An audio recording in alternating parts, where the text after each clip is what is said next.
Hello বন্ধুরা, আপনারা কেমন আছেন? সকলে আশা করি ভালো আছেন।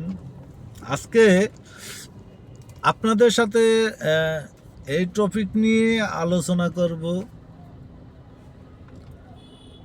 আমরা রাস্তায় চলছি বা চালাচ্ছি,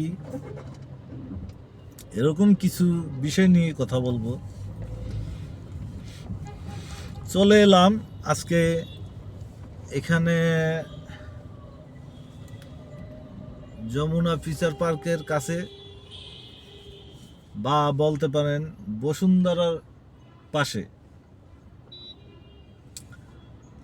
তো আসলে এই যে রাস্তায় অনেক জ্যামজট আছে, থাকে।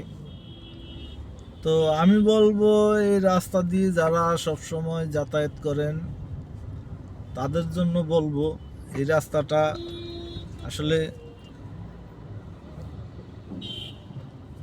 এই রাস্তাটা কাটা।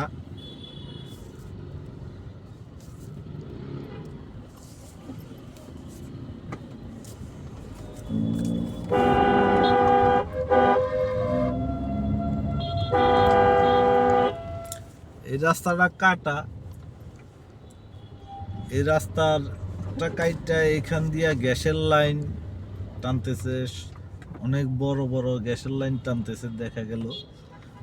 তো অনেক মোটা মোটা পাইপ দিয়ে হয়তো গ্যাসের লাইন টানতেছে, কিন্তু এই যে গ্যাসের লাইন টানতেছে এইভাবে রাস্তাঘাট সব বন্ধ করে দিয়ে গ্যাসের লাইন টানতেছে মানুষের। হ্যাঁ, যেখানে 10 মিনিটের রাস্তা তেল ফুরবে দেখা গেছে 5 টাকার, সেখানে তেল পুড়তেছে 20 টাকা। 20 টাকা তেল পুড়তেছে। আসলে এই যে 20 টাকা তেল পুড়তেছে, তো এই 1 টাকা তেল পোড়ার কথা যেখানে, সেখানে 20 টাকা তেল পুড়তেছে। তাইলে কয় টাকা? 19 টাকার তেল বেশি খরচ হচ্ছে। হ্যাঁ, কেন হচ্ছে? রাস্তার কারণে বা রাস্তার কন্ডিশনের কারণে। তো আসলে এই 20 টাকা তো কারো যাচ্ছে না। এই 20 টাকা তো যার গাড়ি, যারা যাতায়াত করছে তাদের পকেট থেকে যাচ্ছে, যাত্রীদের পকেট থেকে যাচ্ছে, হ্যাঁ, সাধারণ পাবলিকের পকেট থেকে যাচ্ছে। তো আসলে যাচ্ছে, সমস্যা নেই, যাচ্ছে, পাবলিক দিয়ে যাচ্ছে। তো আসলে এই বিষয়ে আপনাদের মন্তব্য কি এবং কথাবার্তাগুলো কি? আপনারা আসলে এই বিষয় নিয়ে অবশ্যই বলবেন, কারণ